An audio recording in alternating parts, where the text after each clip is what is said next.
Good morning student. हम कर रहे थे किर्गिज जनजाति। हमने इसके आर्थिक व्यवसाय तक पढ़ लिया था। अब आता है कि ये लोग भोजन कैसा करते थे। भोजन, ठीक है। तो भोजन में आ जाता है किर्गिज जो होते हैं वो मुख्य रूप से शाकाहारी होते हैं और पशु से प्राप्त जैसे दूध होता है, मक्खन, पनीर, ये सब और शाक सब्जी, इनका ही इस्तेमाल ये करते हैं खाने के रूप में। इसके अलावा ये गेहूं, ज्वार, जौ, चावल, ये सब भी खाते हैं। कुछ जो होते हैं वो भेड़ बकरियों का मांस भी खाते हैं। दूध ये लोग गाय और बकरियों से प्राप्त करते हैं और थोड़ी बहुत मात्रा में याक का जो दूध होता है उसका भी इस्तेमाल ये करते हैं। बाह्य मतलब और जनजातियों के प्रभाव में आने से या बाह्य संपर्क में आने से ये लोग अब क्या करने लगे, चाय भी पीने लगे और तंबाकू का भी सेवन करने लगे। उससे पहले ये सब नहीं करते थे। अब आता है वस्त्र, ठीक है।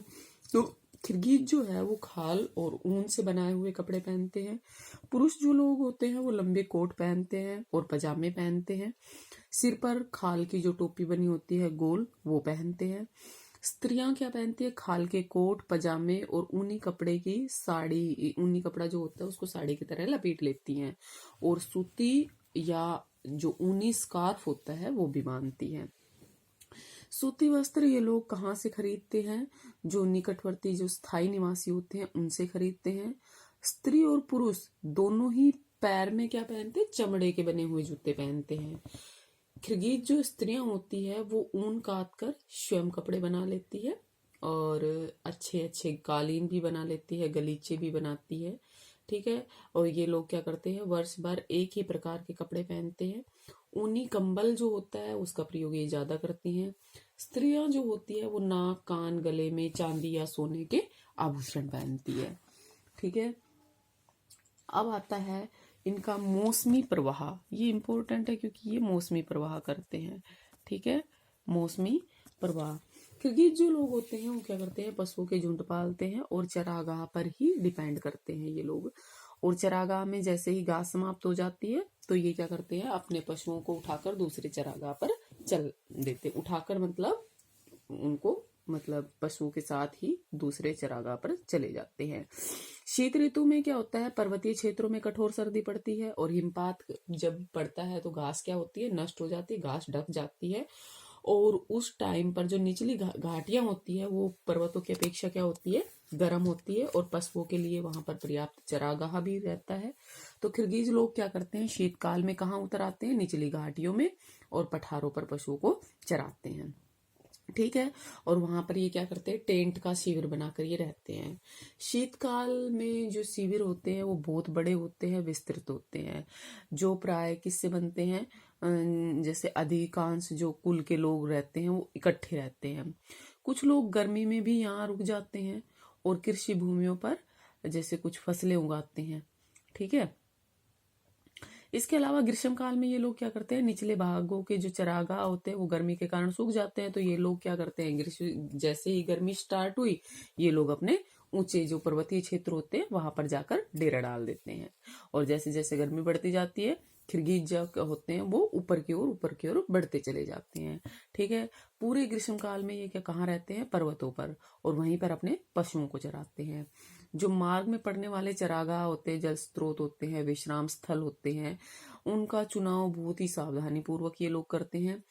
ग्रीष्म ऋतु के आरंभ होने पर जैसे अक्टूबर में, जहां पर पहाड़ियों पर बर्फ गिरना स्टार्ट हो जाती है और ठंड बढ़ना शुरू हो जाती है, तो ये क्या करते हैं, दूसरे जो निचले भागों में जहां ठंडक कम रहती है और पशुओं के लिए पुनः घास और चरागाह तैयार हो जाते हैं, फिर से ये क्या करते हैं, उतरना प्रारंभ कर देते हैं, ठीक है। शीत ऋतु में ये लोग निचली घाटियों में उतर आते हैं और जैसे ही ग्रीष्म ऋतु स्टार्ट होती है ये ऊपर चले जाते हैं। मतलब ये निश्चित होता है इनका, ठीक है।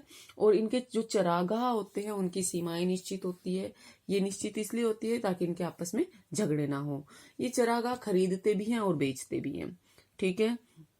जो रूसी सरकार है उनके सहयोग से जो चरागाह है उनकी सिंचाई भी अब तो की जाने लगी है, ठीक है। और नेक्स्ट क्या आता है, बर्तन और उपकरण। किस तरह के ये बर्तन और उपकरण यूज करते हैं, क्या आता है, बर्तन और उपकरण, ठीक है। अब ये कैसी है, घुमक्कड़ जनजाति है, भ्रमणशील है, इस कारण से इनके जो बर्तन होते हैं ऐसे बर्तन का प्रयोग करते हैं जो हल्के हो और टूटते फूटते ना हो। ठीक है। ये लोग भेड़ के जो सीजे हुए चमड़े से बनाए हुए पात्र होते हैं उसमें दूध, मक्खन, पनीर आदि रखते हैं। एक परिवार का जो प्रत्येक व्यक्ति होता है एक थाली में अपने हाथों से भोजन करता है और चम्मच का यूज नहीं करता। ठीक है। ये लोग जो घरेलू वस्तुएं होती हैं उनको चमड़े के बने पात्र या टोकरी में रखते हैं। ठीक है। हिंसक पशु और शत्रु से रक्षा के लिए ये लोग क्या करते हैं, लोहे का भाला, डंडा, ये सब भी रखते हैं। ठीक है। फिर आता है ग्रह या तंबू, मतलब घर किस तरह के बने होते हैं इनके। ठीक है। तो खिरगिज भाई सबको पता है कि ब्राह्मणशील है, घुमक्कड़ जनजाति है, तो ये अपने परिवार के साथ और पशु के साथ लंबी लंबी यात्राएं करती है। इस प्रकार वर्ष में क्या करते हैं, ये अपना स्थान बदलते रहते हैं। इसलिए ये लोग किस में रहते हैं, तंबू में रहते हैं। घर ऐसे बनाते हैं जो अपने साथ लिए फिरते हैं।